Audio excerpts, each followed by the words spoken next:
Welcome to ILTV's Israel Daily. I'm Ladarga Velazi, and coming up in today's newscast. Israel sees more than 1,000 new COVID-19 cases for the second day in a row, as a travel ban to the United States and other countries is set to go into effect at midnight. U.S. National Security Advisor Jake Sullivan arriving in Israel Tuesday to discuss Iran's nuclear program. And Winter Storm Carmel enters its second day. We'll take a look at some of its effects.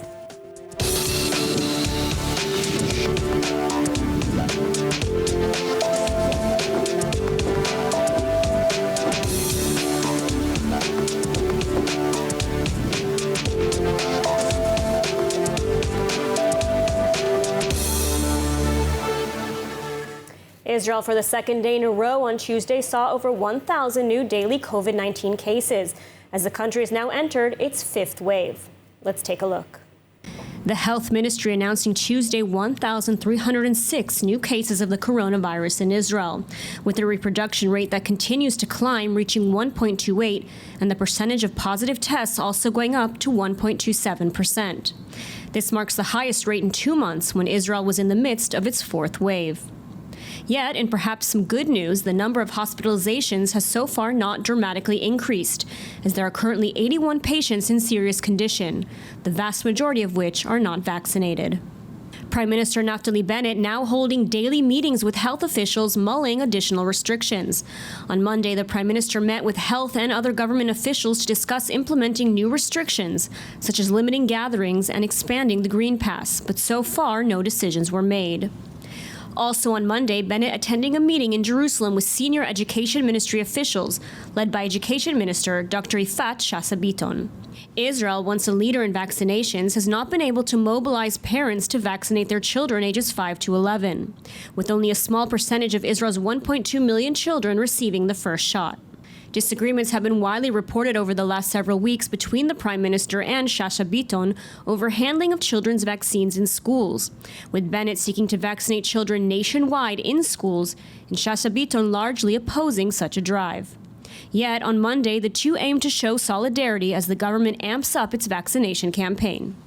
בשבועיים הקרובים המשימה העיקרית, הלאומית של מדינת ישראל, ממשלת ישראל ומערכת החינוך זה לחסן ולהגן על ילדי ישראל לפני הגעת עיקר הגל.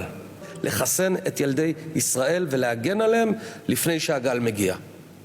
אחר כך יהיו משימות נוספות. לכן אני אומר פה בצורה הכי ברורה, אני מצפה מכל מנהלת מחוז ומנהל מחוז, כל מפקח ומפקחת, כל מנהלת בית ספר ומנהל, כל מורה ומורה, שיבינו שבשבועיים הקרובים זאת המשימה העליונה, יותר מכל המשימות האחרות.